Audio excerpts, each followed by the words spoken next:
하나님 말씀 보시겠습니다. 열왕기야 23장 말씀입니다. 구약성경 열왕기야 23장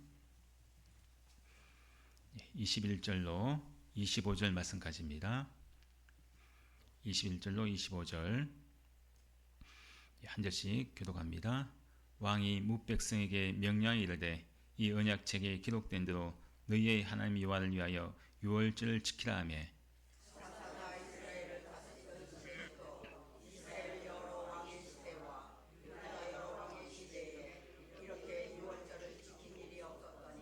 요시야 왕 18째 해에 예루살렘에서 여호와 앞에 이 유월절을 지켰더라.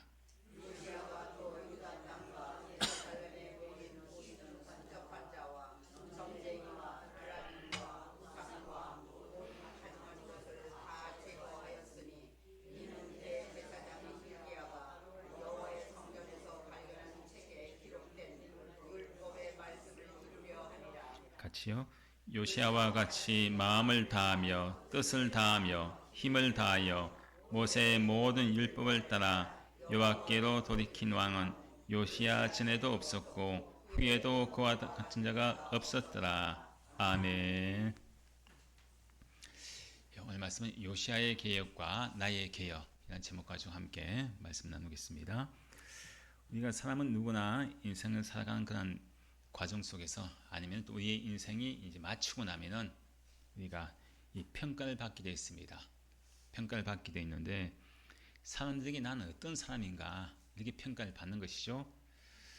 우리나라의 역사를 보면은 그렇지 않습니까? 많은 그런 수많은 왕들이 있죠. 수많은 왕들을 위해 그 왕이 어떤 왕인지, 그 왕이 선한 왕인지 아니면 나쁜 악한 왕인지 우리가 평가를 합니다. 그리고 또 그 왕이 어떤 일을 했고 또 어떤 업적을 남겼는지 그것을 이제 또 수많은 역사책을 통해서 이 평가를 합니다. 또 그 왕들에 대한 이야기 그것을 이제 또 사극을 통해서 우리가 드라마로 우리가 보지 않습니까? 또 우리나라 이 역대 대통령 보십시오. 많은 그런 대통령들이 그 자리에서 물러나고 나면은 이 평가를 받지 않습니까? 각 대통령에 대해서 이 평가를 합니다. 야, 정말 그 대통령은 정말 좋은 대통령이다. 아니면 나쁜 대통령이다. 이렇게 평가를 합니다. 또 물러나기 전에도 마찬가지죠. 현직의 임기 중에도 마찬가지입니다. 우리가 매주마다 뉴스를 통해서 보면은 이 대통령 지지율 같은 거 나오지 않습니까? 매주마다 평가를 합니다. 지지율이 올랐느냐 내리느냐. 좀 이 국민들에게 좋은 그런 모습을 보이면은 지지율이 올라가고 또 좋지 못한 그런 모습을 보면은 또 지지율이 떨어지는 그런 이 평가를 이제 하는 것이죠. 자, 오늘 말씀에도 보면요, 이 요시아라고 하는 이 남유다 왕이 이제 등장을 합니다. 요시아라고 하는 남유다 왕이 등장하는데 이 이스라엘은 이제 북이스라엘과 이 남유다로 나뉘어지죠. 우리나라가 북한과 이 남한이 이렇게 나뉘어진 것처럼 이스라엘도 마찬가지입니다. 처음에는 한 나라였지만은 나중에 결국 이 나라가 북이스라엘로 또 남유다로 이렇게 분단의 그런 아픔을 겪게 됐는데 그 북이스라엘은 19명의 왕이 이제 그 나라를 통치합니다. 19명의 왕들이 계속해서 이 대를 이어서 또 아니면 또 다른 그런 반란을 통해서 또 왕의 그런 왕위를 계승하는데 그 19명의 왕이 있었습니다. 또 남유다는 21명의 이제 왕이 남유다를 통치했는데 근데 그 모든 그런 북이스라엘 왕 19명이나 또 남유다의 21명의 왕 다 통틀어 모든 왕들 그 왕 중에서 요시아 왕처럼 극찬을 받은 왕이 없다는 거죠. 북이스라엘 왕을 통틀어서 또 남유다의 왕이 통틀어서도 그 누구도 요시아 왕처럼 정말 하나님께 이 칭찬을 받은 그런 왕은 없습니다. 요시아라고 하는 이 왕은요, 어린 나이 8살에 이제 8세 왕이 됩니다. 정말 어린 나이에 왕이 되었죠. 그리고 이제 그가 이제 31년간 남유다를 이제 통치합니다. 바로 이 남유다의 16대 왕인데 성경에서는 그러면 이 요시아 왕을 어떻게 평가하느냐? 이 사람이 이 왕이 어떤 왕이냐? 이렇게 평가를 합니다. 25절 오늘 말씀에서 이렇게 말씀하죠. 함께 읽습니다. 요시아와 같이 마음을 다하며 뜻을 다하며 힘을 다하여 모세의 모든 율법을 따라 여호와께로 돌이킨 왕은 요시아 전에도 없었고 후에도 그와 같은 자가 없었더라. 자, 성경은 말씀하죠. 요시아는 어떤 사람이냐? 어떤 평가를 받느냐? 자, 요시아와 같이 마음을 다하며 또 뭐라고 합니까? 뜻을 다하며 힘을 다하여 마음과 뜻과 힘을 다해서 어떤 왕이라고 합니까? 모세 모든 율법을 따라 여호와께로 돌이킨 왕은 요시아 전에도 없었고 후에도 그와 같은 자가 없었더라. 이렇게 이제 이 요시아 왕에 대해서 평가를 합니다. 엄청난 이 칭찬의 평가죠. 요시아 왕만큼 온 힘을 다해서 온 마음을 다해서 온 뜻을 다해서 하나님의 말씀을 잘 따르는 왕은 전무후무한 그런 이 왕임을 이야기를 합니다. 이렇게 요시아가 하나님께로부터 이렇게 정확한 평가를 받고 인정받은 그 이유가 한마디로 오늘 25절 말씀에서는 이렇게 이제 하나님 말씀을 잘 따랐던 그런 왕이라고 이제 평가를 하는데 그 이전에 22장 말씀에서 보면요. 22장 2절 말씀에서 요시아에 대해서 이제 말씀하는데 자, 함께 읽겠습니다. 요시아가 여호와 보시기에 정직히 행하여 그의 조상 다윗의 모든 길로 행하고 좌우로 치우치지 아니하였더라. 자, 이 요시아 왕을 22장 말씀에서 이제 요시아에 대해서 이제 소개를 하고 있는데, 근데 그 2절 말씀에서 요시아가 어떤 사람이라고 합니까? 여호와 보시기에 정직히 행했던 왕이다. 이렇게 말씀하죠. 어린 나이지만은 하나님 보시기에 정직하게 행한 왕이라고 이제 평가를 합니다. 이 정직하게 행한 왕 중에서는요, 남유다 왕, 이 요시아 왕까지는 8명입니다. 성경에서 정직하게 행한 왕이라고 표현한 그런 왕은 성경에서 8명의 왕이 있습니다. 8명의 왕이 있는데, 근데 그 8명의 왕 중에서도 5명은요, 처음에는 정직하게 행하다가 하나님 보시기에 잘 이렇게 겸손하게 잘 이렇게 왕위에서 하나님 보시기에 정직하게 행한 모습으로 살다가 또 나중에는 잘못된 길로 갑니다. 어긋난 길로 간다는 거죠. 처음에는 좋았는데 나중에는 좋지 못한 그런 결과를 또 그런 평가를 이제 이 5명의 왕들이 받습니다. 그럼 나머지 그러면 3명은 어떤 왕이 이제 정직하게 끝까지 행했느냐? 그 중에서도 이 다윗의 길을 걸었던 정직하게 행한 길을 걸었던 왕 3명을 다시 8명 중에서 다시 뽑자고 하면은 단 3명밖에 없습니다. 요호사밧 그리고 히스기야 오늘 본문 말씀에 나와 있는 요시야 이게 3명밖에 없다는 거죠. 근데 이 3명 중에 요호사밧은 정말 이 종교 개혁을 일으킨 여러 가지 많은 우상의 제단들을 다 제거하고 여러 가지 참 많은 그런 이 업적을 남겼습니다. 근데 이 요호사밧은 근데 결국은 그가 우리가 잘 알고 있는 것처럼 그는 산당이라고 하죠. 산당. 이 산당이라고 하는 것은 처음에는 이 각 지역마다 지방마다 하나님을 섬기는 작은 제단이었어요. 근데 이것이 점점 변질됩니다. 하나님을 섬기는 작은 간 어떻게 보면 요즘은 지금 작은 교회들이라고 할 수 있는 그런 작은 제단인데 근데 그것이 나중에 어떻게 변하느냐 변질되느냐 하나님도 섬기고 우상도 함께 섬기는 제단으로 바뀐 거예요. 산당이 겸하여 섬기는 우상과 하나님을 겸하여 섬기는 잘못된 그런 제단으로 바뀐 것이 산당이었습니다. 그 요호사밧은 다른 것은 다 제거하고 열심히 종교 개혁을 하면서 신앙의 개혁을 했던 그런 좋은 왕인데 산당만큼은 제거하지 않았어요. 많은 사람들의 반발이나 여러 가지 그런 부딪히는 게 싫었기 때문이죠. 또 그리고 우리가 잘 알고 있는 것처럼 북이스라엘 아합 왕 얼마나 악한 왕이라고 우리가 성경에서 이야기합니까? 아합 왕과 참 이 사돈 관계를 맺습니다. 즉 북이스라엘과 어떤 사돈 관계를 맺는 것이죠. 아합의 딸과 이제 이 자기 아들을 결혼시키는 그런 것을 합니다. 무엇을 이야기하느냐? 하나님을 의지해야 되는데 내가 저 북이스라엘과 내가 함께 어떤 정략적인 결혼이죠. 그것을 통해서 북이스라엘을 의지하고자 하는 그런 모습을 보입니다. 다른 것은 참 종교개혁을 일으키고 여러 가지 많은 그런 개혁을 했지만은 그가 하나의 그런 허물이라고 한다면은 산당을 제거하지 않았습니다. 그리고 또 아합과 정략적인 그런 관계를 맺습니다.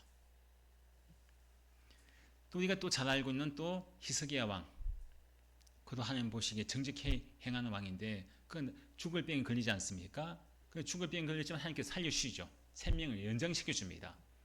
그리고 히스기야 왕이 병들었다는 소식을 듣고 바벨론 사신들이 히스기야 왕을 찾아오죠. 그 히스기야가 자기가 가지고 있는 금은 보화들, 왕궁에 있는 많은 좋은 것들, 이것이 막 자랑하고 싶은 거예요. 지금 병문안을 온 것인데 사실은 병문안 왔다는 핑계를 가지고 유다의 그 상황을 사실은 보면 정탐하러 온 거예요. 병문안을 핑계로. 근데 이 히스기야 왕이 자기를 자랑하고 싶은 거예요. 우리나라는 이렇게 많은 좋은 금은 보화들이 많이 있고 우리나라는 정말 이런 나라다. 자랑하고 싶어가지고 왕궁에 있는 그런 기물들을 막 그 사신들에게 보여줍니다. 결국 그것이 빌미가 되어서 바벨론으로 하여금 이 남자를 침략하게 만드는 계기가 됩니다.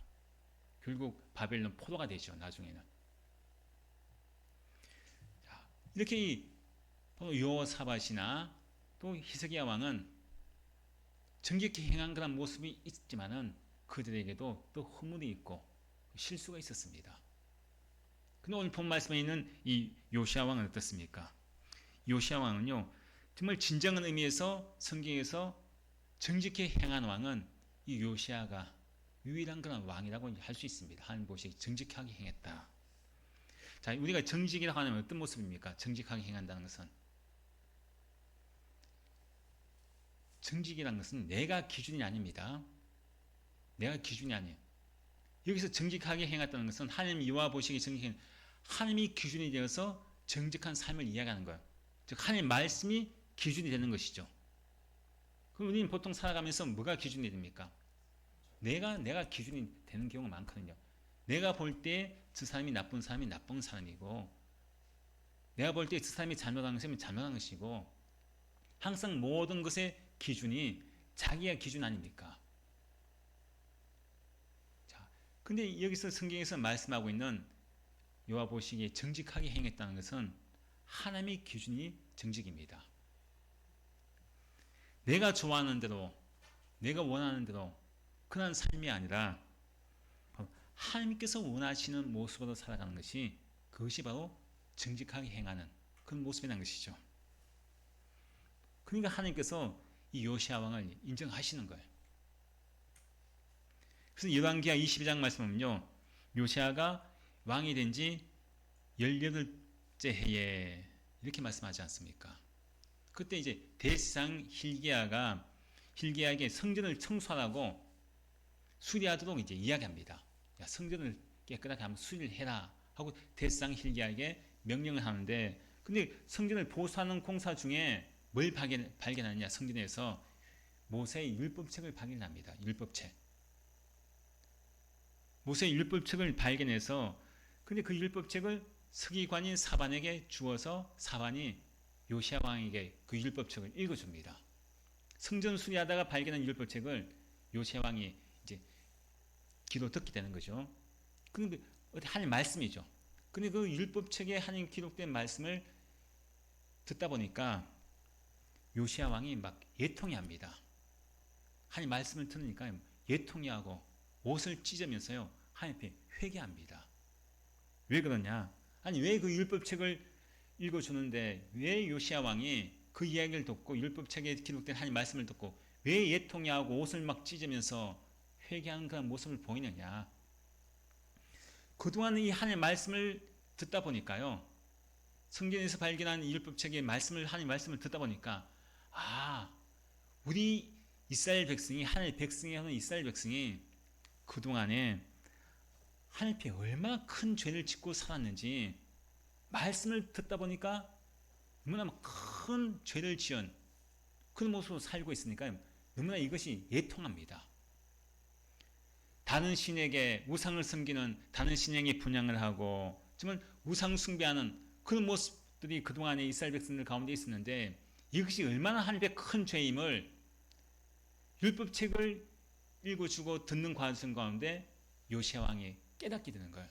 아, 우리 백성들이 하나님의 큰 죄를 짓고 있구나. 지금까지 하나님을 섬겨야 되는데 하나님만 섬겨야 되는데 우리가 우상을 숭배하고 정말 하나님과 겸하여 섬겼구나. 그 요시야 왕이요 말씀을 듣고 나서 자기 자신을 막 애통해하며 정말 통해하면서 옷을 찢고 하나님께 회개하는 역사가 일어납니다. 그 하나님 말씀을 듣고 봄으로써 요시야 왕이 이제 달라지는 거죠. 아, 내가 왕으로서 이젠 하나님 말씀대로 이 나라 이 백성을 다스려야 되고 하나님 말씀대로 살아야 되겠구나.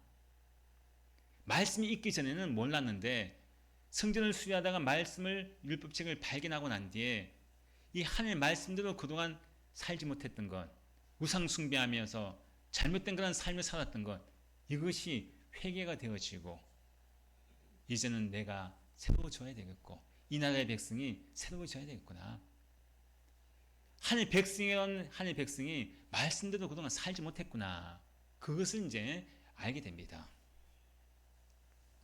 그래서 요시야 왕이 하나님 보시기에 정직하게 행했다.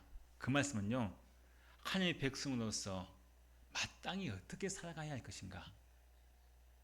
그것을 알게 되는 것입니다. 정직이라는 것은요, 아는 것에 그치는 것이 아니라 무엇이겠습니까? 알고 행하는 것입니다.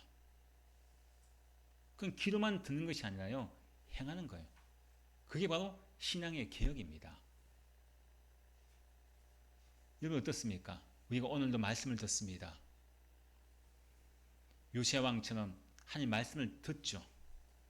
듣는데 과연 내가 듣기는 들어도 어떤 마음을 가지고 있습니까? 어떤 마음이 또 일어납니까? 말씀을 듣고도 아무런 내 마음에 반응도 일어나지 않고 아무런 그런 생각도 들지 않고 내 마음에 회개하는 마음도 없고 말씀을 들어도 내가 잘못된 삶을 살았다는 것을 전혀 느끼지 못하고 혹여나 그런 마음은 없습니까? 요시야 왕은요 하나님 말씀을 듣고서는 옷을 찢으면서 예통하며 회개합니다. 이것이 개혁인 거예요. 개혁. 말씀 앞에서 반응하는 것. 말씀을 듣고 아는 것에 그치는 것이 아니라 알고 내가 이제는 어떻게 살아야 할 것인가, 어떻게 해야 할 것인가 반응하면서 삶을 살아가는 것, 이것이 진정한 신앙의 개혁입니다. 그래서 요시야가 이제 어떻게 합니까? 행동으로 옮기죠. 행동을 옮깁니다. 말씀을 듣고 회개하면서 그래 이렇게 살아면 안 되는구나. 직접 행동으로 그것을 옮깁니다. 계획을 한다는 거죠. 우리가 종교개혁 주일을 맞이해서 우리의 삶도 마찬가지입니다. 말씀을 들었으면 내 삶 속에서 잘못되어진 것이 있다고 한다면 신앙의 삶 속에서 내가 잘못 신앙생활을 하고 있는 모습이 있다고 한다면 내 자신이 말씀을 통해서 회개가 되어져야 되고 말씀을 통해서 이제는 내 삶 속에서 고치고 또 부수고 또 다시 새롭게 만들고 태울 것은 태우고 깨뜨려야 할 것은 잘못된 것은 깨뜨려야 되고 이런 모습이 나타나야 됩니다. 그래서 요시야 왕이 어떻게 합니까? 말씀을 듣고 그가 우상들을 막 다 제거하기 시작합니다. 전국에 있는 모든 하나님을 섬겨야 할 백성들이 엉뚱한 그런 우상들을 산당에 갖다 놓고 하나님도 섬기면서 또 우상들의 이름을 부르면서 그렇게 예배하고 제사 지냅니다. 그 요시야 왕이 그 모든 걸 다 우상들의 모든 걸 다 제거하죠. 깨뜨리고 부수고 다 녹이고 불태우고 직접 다 그것을 개혁을 합니다. 그동안에 참 하나님을 섬기는 백성들이 무당을 찾습니다. 점쟁이를 찾습니다. 바로 요시아가 한 것이 그것이죠. 우상 숭배하는 제단들을 다 없애고 또 무당이나 점쟁이를 다 없앱니다. 그동안 이스라엘 백성이 어떻게 살았는지 알 수 있지 않습니까? 하늘 백성이라 하면서도 엉뚱한 그런 우상 앞에 가서 복을 빌고 숨기고 점쟁이를 찾아가고 무당들을 찾아가는 모습, 하나님께서 가장 싫어하시는 모습으로 그동안 살았던 이스라엘 백성들의 모습을 보여줍니다. 참 오늘날도 그렇죠.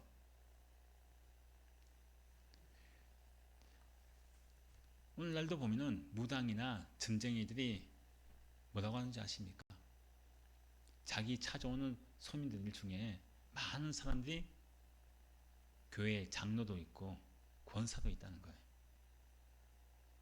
그 사람들이 와서 우리 자녀들 앞으로 어떻게 됐으면 좋겠습니까? 입시 때 대가 되면은 우리 아이 합격할까요? 안 할까요? 어느 대학에 넣어야 될까요? 찾아온다는 거예요. 또 어떤 그런 이 사람은 이야기하죠. 목사도 찾아온다. 목사도. 교회가 잘 될까요? 안 될까요?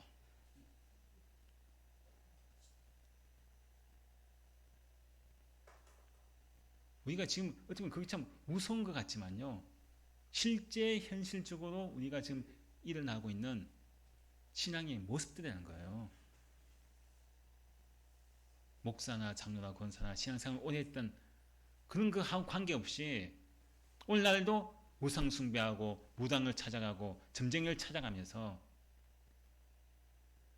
자기의 앞날을 맡기고 있는 그런 현실입니다.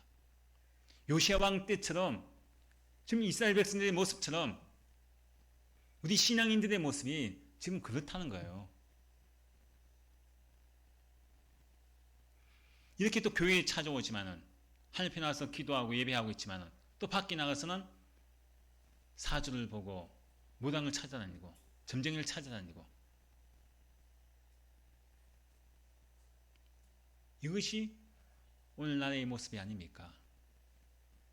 교회의 모습이기도 하죠. 바로 요시아가 그것을 과감하게 기억합니다. 그래, 이 백성이 할만을 섬기고 할만을 사랑해야 되는데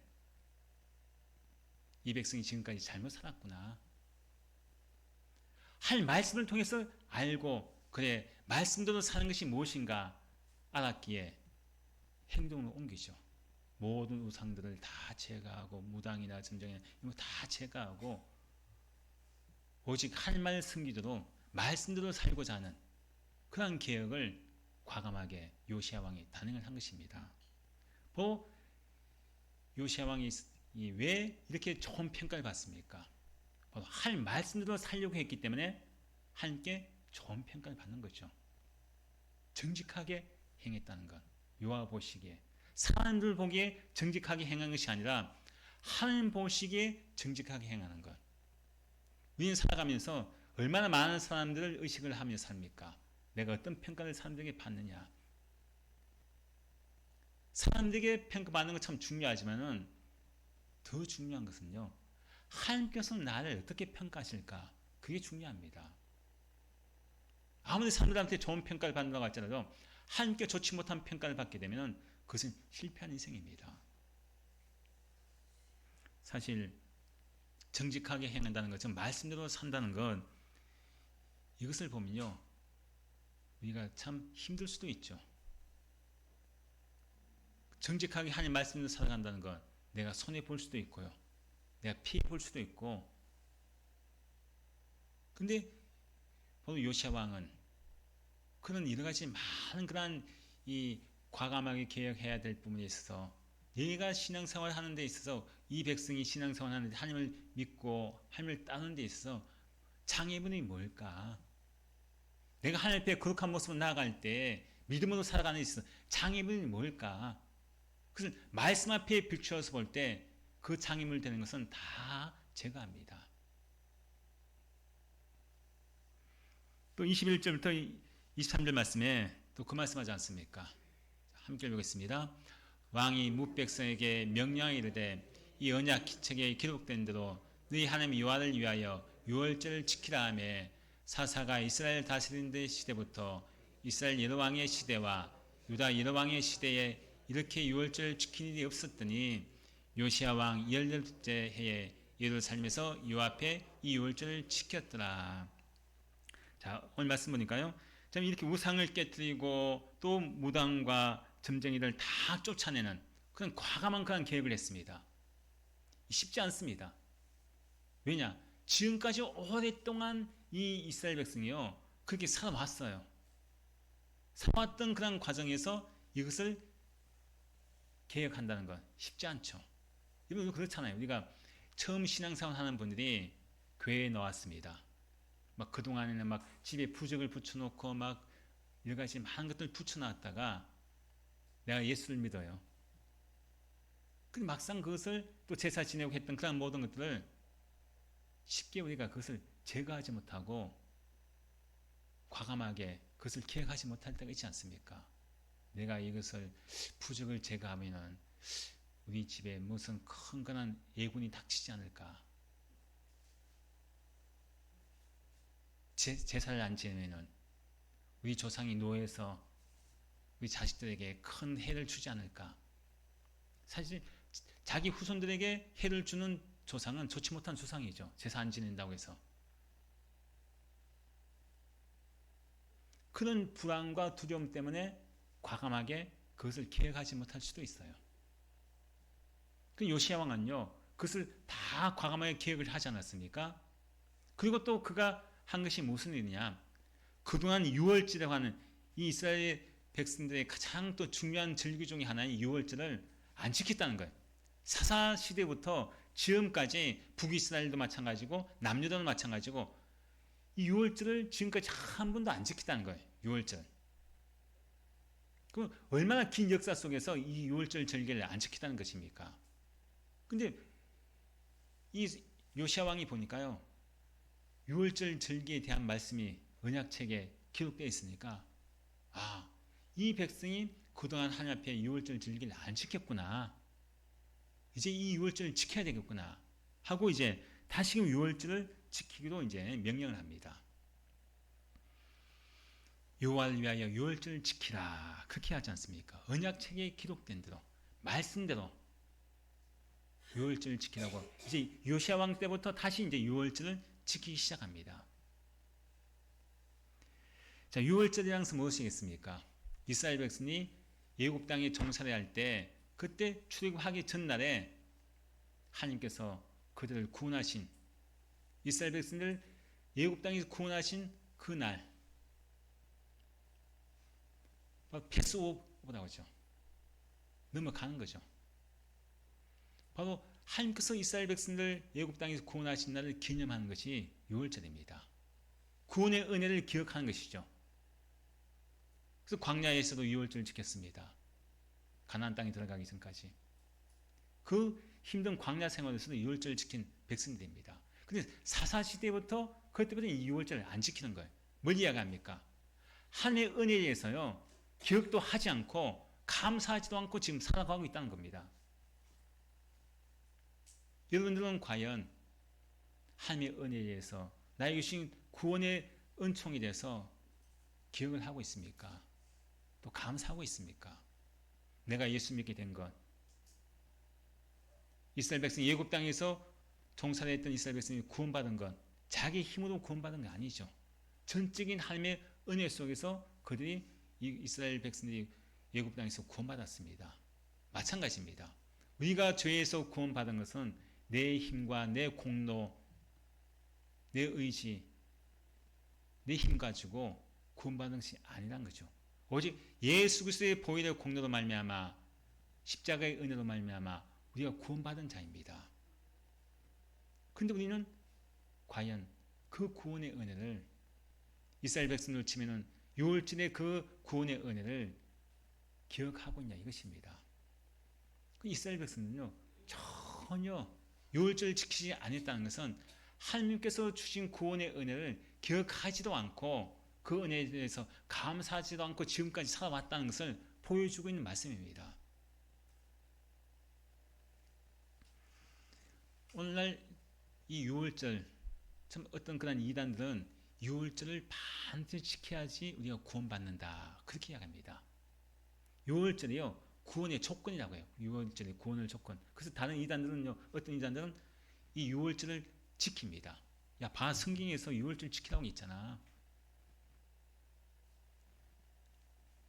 자, 근데 신약이 와서는 어떻습니까? 구원의 조건이 무엇이겠습니까? 오직 예수 그리스도를 믿는 믿음, 예수님을 믿음을 통해서 우리가 구원받는 것이죠. 다른 조건은 없어요. 절기를 지켜서 구원받는 것이 아닙니다. 유월절은요, 구약에서의 그런 이 구원의 은혜에 대한 그런 절기에 대해서 기념하는 그런 절기이지, 그것이 구원의 조건이 되서는 안 됩니다. 그래서 다른 어떤 이단들은 그러죠. 저 교회들은 유월절도 안 지켜. 유월절도 안 지켜. 응? 저는 정말 오히려 우리 보고 이단이라고 하죠. 우리는 구원 못 받는 사람들이라고 합니다. 근데 분명히 말씀하지 않습니까? 성경에서는, 구약에서는 이 절기, 유월절 절기는 하나님의 구원의 은혜에 대한 감사의 절기로 그것을 지키는 것이지 구원의 조건이 되는 것은 아닙니다. 예수님께서 뭐라 하시면, 내가 곧 길이요 진리요 생명이니 나로 말미암지 그는 아버지께로 갈 자가 없다. 오직 유일하신 이름, 예수 그리스도의 이름만이, 그 예수님을 믿는 것만이 우리에게 유일한 구원의 조건임을 분명히 우리에게 가르쳐주고 또 말씀해주고 있습니다.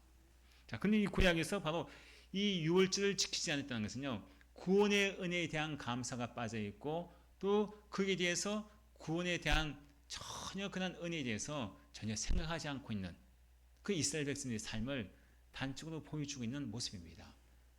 오히려 다른 우상들에게 의지하고, 다른 우상들에게 감사하고, 엉뚱한 곳에 감사하고 있는 그런 백성들의 모습입니다. 1517년 10월달, 508년 전이죠. 오늘이 종교개혁주일 508주년 되는 그런 기념주일입니다. 마틴 루터가 우리가 잘 알고 있는 것처럼 종교개혁을 하지 않았습니까? 그 당시에 중세시대에, 16세기의 중세시대에, 그때 교회는요, 엄청난 그런 부흥에 놀란기한 이 시대였습니다. 돈도 많았습니다. 교회가. 또 교회가 화려했습니다. 그 화려함과 번영. 근데 그렇게 좋은 것들로, 눈에 보이는 좋은 것들로 가득 찼던 그런 교회들인데, 근데 그 교회에게 하나 딱 빠진 것이 있어요. 바로 하나님 말씀이 빠져 있습니다. 좋은 것들로 가득 차고 눈부신 화려한 것이 가득 차 있는데 불구하고 가장 있어야 할 것, 하나님 말씀이 빠져 있는 거예요. 그 교회. 교회에 말씀이 사라졌습니다. 그 말씀이 사라지니까요, 중세교회가 우리가 알고 있는 것처럼 타락하지 않습니까? 교회가 왜 타락하느냐? 하나님 말씀이 빠져 있으면요, 교회가 타락하기 시작합니다. 다른 것들이 중요하게 보이면은, 다른 것이 하나님의 자리를 차지하게 되면은 교회는 타락하게 되어 있습니다. 그래서 이 당시 중세교회는 우리가 알고 있는 것처럼 성경을 함부로 번역을 못합니다. 성경을 번역해서는 안 돼요. 또 성경을 일반인들이 있죠. 오늘날 우리로 치면은 일반 교인들이 성경을 읽는 것도 금지했습니다. 성경을 못 읽습니다. 또 성경을요, 라틴어로 되는, 라틴어로. 그 일반 사람들은 그동안 배우지 못했기 때문에 라틴을 읽을 줄 몰라요. 라틴어를. 성경을 설령 읽고 싶어도 라틴어로, 어려운 라틴어로 되어 있으니까요, 읽지를 못하는 거예요. 그걸 또 일부러 번역을 안 해주는 거죠. 못 읽게.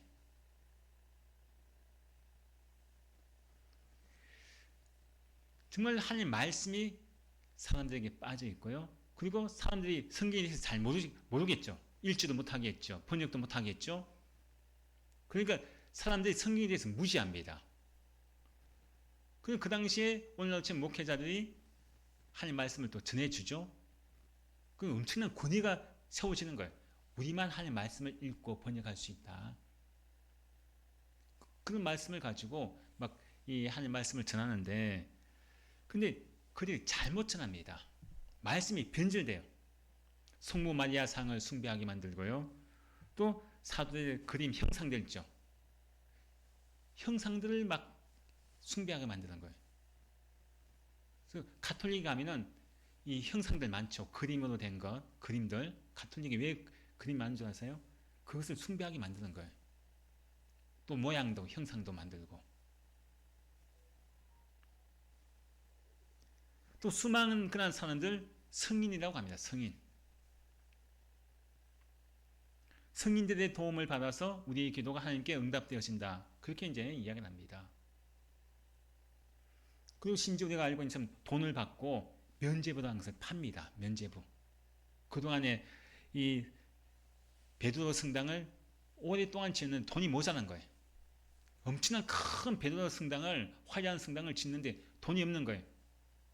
그래서 사람들 하여금 이 돈을 어떻게 마련할까 생각하다가 면죄부를 팔는 것으로 합니다. 즉 돈을 주는 것만큼, 돈을 내는 만큼 내 죄가 용서받고, 그리고 우리 죽은 조상들 중에 예수를 안 믿고 죽은 사람들이 지금 저 대기하고 있는 장소가 있는데, 내가 돈을 많이 면죄부를 주고 사게 되면은 그 면죄부로 인해서 그 죽은 조상들이 천국으로 들어간다. 그런 잘못된 성경에도 없는 이야기들을 가지고 가르치니까요. 사람들이 알겠어요? 성경도 읽지도 못하게 하죠. 번역하기도 못하게 하죠. 그러니까 가르치는 대로 그냥 그걸 믿고 있는 거예요. 그러니까 사람들이 잘못된 그런 신앙의 삶을 삽니다. 그 마틴 루터가 자기가 이제 사제의 입장에서 보니까 이거는 성경에도 없는 것인데 또 자꾸 인간의 노력과 공로 이런 것을 통해서 내가 죄가 용서받고 죄사함 받는다는 것, 그것을 가르치니까요. 그런데 자기가 성경을 보니까 오직 의인은 믿음으로 말미암아 사니라. 아니 믿음으로 산다고 했는데 내 공로가 아니잖아요. 내가 죄사함 받는 것은 믿음을 통해서 죄사함 받는데 의인 되는 것인데, 근데 자꾸 교회에서 엉뚱한 것을 가르친 거예요. 내 공로로 내가 열심히 막 고행을 하고, 응? 그렇게 내가 열심히 뭔가 노력하고 또 돈을 많이 내야지 내가 사함받고 제사가 사함받고 구원받고 천국 갈 수 있다고 하는, 성경에도 없는 것을 가르치니까요. 그래서 마틴 루터가 종교개혁을 일으키는 거 바로 그것입니다. 말씀대로 다시 돌아가자. 왜 말씀이 없는 걸 가르치느냐? 그 천주교에서는 우리 기독교를 작은 집이라고 하잖아요. 작은 집. 또 많은 우리 기독교인들은 그렇게 생각합니다. 그래, 천주교에서 우리 갈라져 나왔지 우리는 작은 집이고 저 집은 큰 집이야? 절대 아닙니다. 우리 기독교가요, 말씀대로 그대로 계속해서 이어가고 있는 종교가 우리 기독교예요. 초대교회부터 사도들로부터 세워진 초대교회가 계속 내려왔죠. 초대교회에서부터 내려와서 사도, 속사도 이렇게 계속 내려오다가 이제 중세시대가 되었지 않았습니까? 그 말씀대로 쭉 내려오다가 여기서 중세시대에 이게 말씀이 변질된 거예요. 조금 전에 말씀을 변질시키고 잘못된 길로 가니까 바로 마틴 루터가 아니 처음에 예수님이 세우신 이 초대교회가 원래 말씀대로 쭉 내려왔는데 이게 변질되니까 어떻게 합니까? 우리는 그냥 근래 내려왔던 그 말씀대로 우리는 그대로 말씀대로 돌아가자. 사실 우리 기독교가 말씀대로 그대로 신앙의 정통을 이어온 그런 종교입니다. 천주교가 자기들이 정통이라 하지만 아닙니다. 우리가 거기서 나온 게 아니라요. 거기서 우리가 빠져나온 게 아니라 갈라져 나온 것이 아니라 우리는 그냥 말씀대로 그냥 그대로 이 말씀을 붙잡고 말씀대로 살아가자. 그것이 지금의 현실적인 우리 기독교의 모습이란 거예요. 말씀대로 살지 않지, 말씀대로 가르치지 않지, 우리는 그냥 말씀대로 살 거야. 그래서 종교개혁을 일으킨 이유가 그것입니다. 왜 말씀에도 없는 것을 성경에도 없는 걸 가르쳐? 하나님 말씀이 이런 것인데 하고 요시야 왕처럼 마틴 루터가 종교개혁을 일으킨 거 아니겠습니까? 참 오늘날 보면은 교회 안에도 말씀이 실종되는 그런 모습들이 나타날 수 있습니다. 말씀이 실종되면요, 사람이 나타납니다. 하나님의 자리에 사람이 그 자리를 차지합니다. 하나님 말씀이 있을 자리에 중세시대는 교황이 있지 않았습니까? 엄청난 그런 이 잘못된 신앙의 모습으로 중세교회가 타락합니다. 말씀이 힘을 잃고 말씀이 사라지니까요, 타락하기 시작한다는 거죠. 오늘날도 마찬가지입니다. 교회에 하나님 말씀이 사라지고 그게 사람이 그 자리를 앉게 되면은 교회가 타락합니다. 모르겠습니다. 사람들은 어떻게 평가할지 모르겠지만, 생각할지 모르겠지만, 오늘 교회를 보십시오. 대형 교회들 얼마나 화려하게 몇백억을 지고 몇천억을 가지고 교회를 화려하게 짓지 않습니까? 제가 생각할 때는 중세 시대에 베드로 성당을 건축하는 것처럼 그런 모습으로 보입니다. 정말 우리가 세워야 할 것은 우리의 신앙인데, 우리의 믿음인데, 외형을 자꾸 크게 하고 자꾸 그 큰 대형교회에서나 이런 모습에서 하나님께서 계셔야 할 자리에 자기가 주인으로 앉아 있습니다. 개혁되어져야 되죠. 꼭 큰 교회뿐만 아니라요, 작은 교회도 목회자가 하나님의 자리에 앉을 수 있고, 교회가 잘못된 모습으로 말씀이 없이 그런 모습으로 교회가 나아가는 모습을 또 볼 수 있습니다. 하나님을 섬겨야 할 교회가 사람을 섬깁니다. 목사를 하나님처럼 섬깁니다. 아니죠. 그거는 아닙니다. 우상숭배입니다. 오늘 24절 말씀에서 그 말씀하지 않습니까? 24절 함께 읽겠습니다. 요시아가 또 유다 땅과 예루살렘에 보이는 심판자와 점쟁이와 드라빔과 우상과 모든 가장것을 다 제거하였으니 이는 대상 hil기야가 여호와의 성전에서 발견한 책에 기록된 율법의 말씀을 이루려 함이라. 자, 요시아가 다 제거하죠. 다 제거합니다. 신접한 자, 점쟁이, 드라빔, 우상, 모든 가정에서 다 제거합니다. 그 제거하는 기준이 뭡니까? 성경에서 발견한 책에 기록된 여호와의 말씀을 이루려 함이라. 하나님 보시기에요, 이것이 가정한 것이고 하나님 보시기에 싫어하는 것이라면 무조건 다 제거하는 거예요. 내가 기준이 돼서는 안 된다는 거죠. 보통 그래서 하나님께서는 요시야 왕을 이렇게 칭찬하신 이유가 바로 거기 있습니다.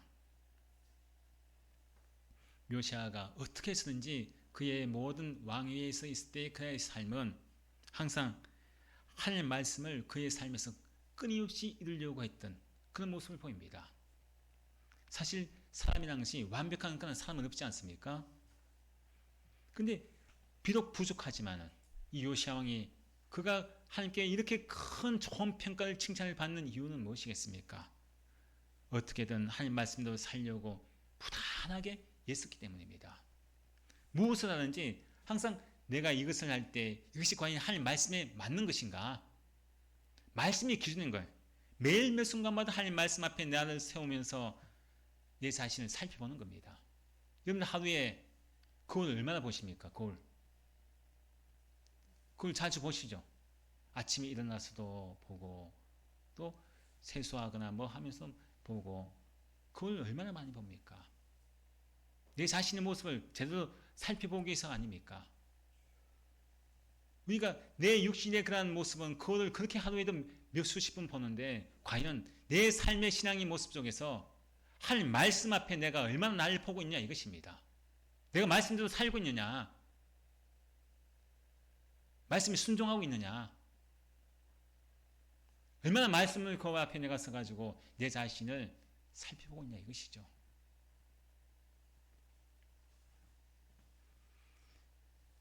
우리의 모든 신앙의 개혁 중에서 가장 중요한 것 중에 하나가 바로 그것입니다.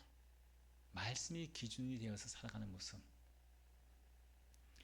우리가 잘 알고 있는 사사시대에 보십시오. 사사시대에 하나님께 이스라엘 백성을 어떻게 평가하시는지 사사기 21장 말씀에 또 마지막 21장 마지막 절에 이렇게 사사기를 마칩니다. 함께 읽습니다.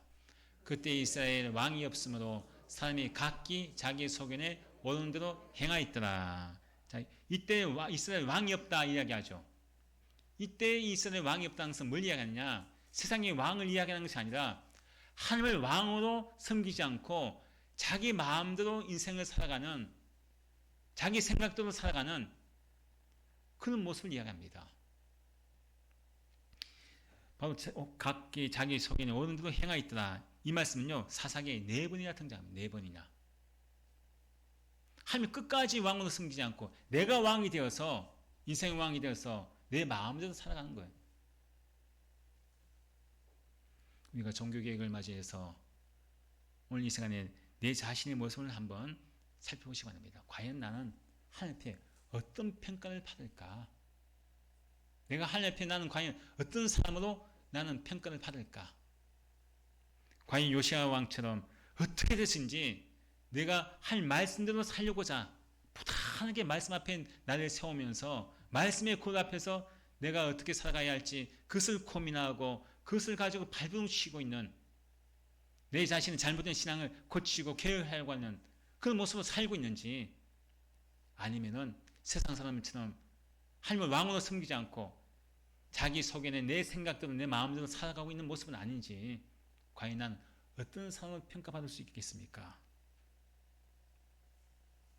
우리 모두가 오늘 말씀을 통해서 내 삶 속에서 요시야 왕처럼 내가 불태워야 할 것, 깨트려야 될 것, 부수어야 할 것, 내가 지켜야 할 것, 그것이 무엇인지 항상 우리 하나님 말씀을 듣기만 하는 것이 아니라 내 삶 속에서 이것을 가지고 내가 해야 할 것이 무엇인가, 내가 지금 잘못된 길로 가고 있는 신앙의 모습은 어떤 모습이고 지금 하나님께 싫어하시는 모습을 살고 있는 것이 어떤 것인지 그것을 분명히 알아서 과감하게 우리가 그것을 다 제거하고 불태워서 우리가 하나님 앞에 바로 설 때 이것이 진정한 신앙의 개혁이 아닐까, 그렇게 생각되었습니다. 요시야 왕의 개혁이 바로 나의 신앙 개혁으로 우리가 이어지는 믿음의 삶을 살아가시기를 축원드립니다.